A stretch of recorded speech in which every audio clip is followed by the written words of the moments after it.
ವೀಕ್ಷಕರೇ, ಪಾಟೀಲ್ ಸುದ್ದಿ ಚಾನೆಲ್ಗೆ ಸ್ವಾಗತ ಸುಸ್ವಾಗತ. ಸಿರಿಧಾನ್ಯಗಳನ್ನ ಬಳಸಿ ಆರೋಗ್ಯ ವೃದ್ಧಿಸಿ. ಪ್ರತಾಪ್ ಗೌಡ ಪಾಟೀಲ್, ಮಸ್ಕಿ. ಬಿಜೆಪಿ ಪಕ್ಷದ ಮಹಿಳಾ ಮೋರ್ಚಾ ವತಿಯಿಂದ ಪ್ರಧಾನಮಂತ್ರಿ ಶ್ರೀ ನರೇಂದ್ರ ಮೋದಿಜಿ ಅವರ ಕರೆ ಮೇರೆಗೆ ನಾರಿ ಶಕ್ತಿ ಫೋರಂ ಅಡಿಯಲ್ಲಿ ಆರೋಗ್ಯಕರ ಭಾರತ, ಆತ್ಮನಿರ್ಭರ ಭಾರತ, ಪರಿಸರ ಸ್ನೇಹ ಜೀವನ ಶೈಲಿಗಾಗಿ ಕಾರ್ಯಕ್ರಮ ನಡೆಯಿತು. ಮಾಜಿ ಶಾಸಕ ಪ್ರತಾಪ್ ಗೌಡ ಪಾಟೀಲ್ ಸಸಿಗೆ ನೀರು ಹಾಕುವ ಮೂಲಕ ಉದ್ಘಾಟನೆ ಮಾಡಿ ಮಾತನಾಡಿ, ಇಂದು ಆಧುನಿಕ ಆಹಾರ ಶೈಲಿಯಲ್ಲಿ ನಮ್ಮ ಆರೋಗ್ಯವನ್ನ ಹಾಳು ಮಾಡಿಕೊಳ್ಳುತ್ತಿದ್ದು, ಅದಕ್ಕೆ ನಮ್ಮ ಪರಂಪರಾಗತವಾಗಿ ಬಂದಿರುವ ಸಿರಿಧಾನ್ಯಗಳು, ವಿವಿಧ ಬಗೆಯ ಬೇಳೆಕಾಳುಗಳು, ಹಸಿರುಕಾಯಿ ಪಲ್ಯ, ಪೌಷ್ಟಿಕಾಂಶಗಳನ್ನ ಬಳಸಬೇಕು. ಆದಷ್ಟು ಎಣ್ಣೆ ಅಂಶ ಅಡುಗೆ ಪ್ರಮಾಣ ಕಡಿಮೆ ಮಾಡಿ ಆಹಾರ ಬಳಸಬೇಕು ಎಂದು ಹೇಳಿದರು. ಈ ಸಂದರ್ಭದಲ್ಲಿ ಮಸ್ಕಿ ಮಹಿಳಾ ಮೋರ್ಚಾದ ಅಧ್ಯಕ್ಷೆ ನಿವೇದಿತಾ ಬಳ್ಳ, ಮಂಡಲದ ಅಧ್ಯಕ್ಷರಾದ ಶರಣಬಸವ ಸೊಪ್ಪಿಮಠ ಕಾರ್ಯಕ್ರಮ ಕುರಿತು ಮಾತನಾಡಿದರು.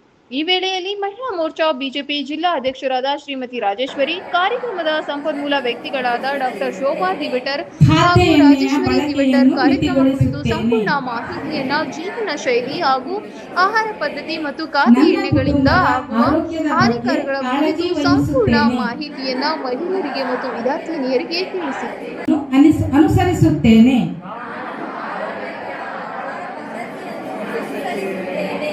ಖಾದ್ಯ ಎಣ್ಣೆಯ ಬಳಕೆಯನ್ನು ಮಿತಿಗೊಳಿಸುತ್ತೇನೆ. ನನ್ನ ಕುಟುಂಬದ ಆರೋಗ್ಯದ ಬಗ್ಗೆ ಕಾಳಜಿ ವಹಿಸುತ್ತೇನೆ.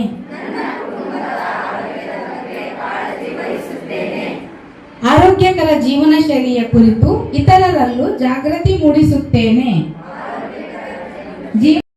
ಅಷ್ಟು ಒಂದು ಪ್ರಸಿದ್ಧಿಗೆ ಬಂದಿರುವಂಥದ್ದು ಅದು ಭಾರತ ದೇಶದ ಒಂದು ಪುರಾತನವಾಗಿರುವಂಥ ಒಂದು ಕಲೆ. ಇವತ್ತು ಅದು ಇಷ್ಟು ಪ್ರಚಾರಕ್ಕೆ ಬರೋದಕ್ಕೆ ಕಾರಣ ನಮ್ಮ ಪ್ರಧಾನಮಂತ್ರಿಗಳು. ಇವತ್ತು ಅದರಿಂದ ಆಗುವಂಥ ಉಪಯೋಗ ಏನೆಂಬುದನ್ನು ಅರ್ಥಕೊಳ್ಬೇಕು.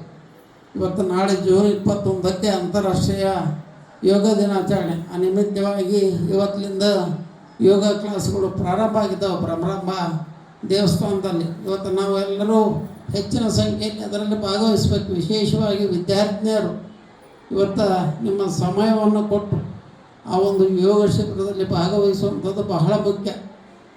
ಯಾಕಂದರೆ ನೀವು ತಾಸುಗಟ್ಟಲೆ 2 ತಾಸುಗಟ್ಟಲೆ ಮಾಡಬೇಕಾಗಿಲ್ಲ. ಒಂದು 10-15 ನಿಮಿಷ ಯೋಗ ಮಾಡೋದನ್ನು, ಪ್ರಾಣಾಯಾಮ ಮಾಡೋದನ್ನು ಕಲ್ತ್ರೆ ಸಾಕು.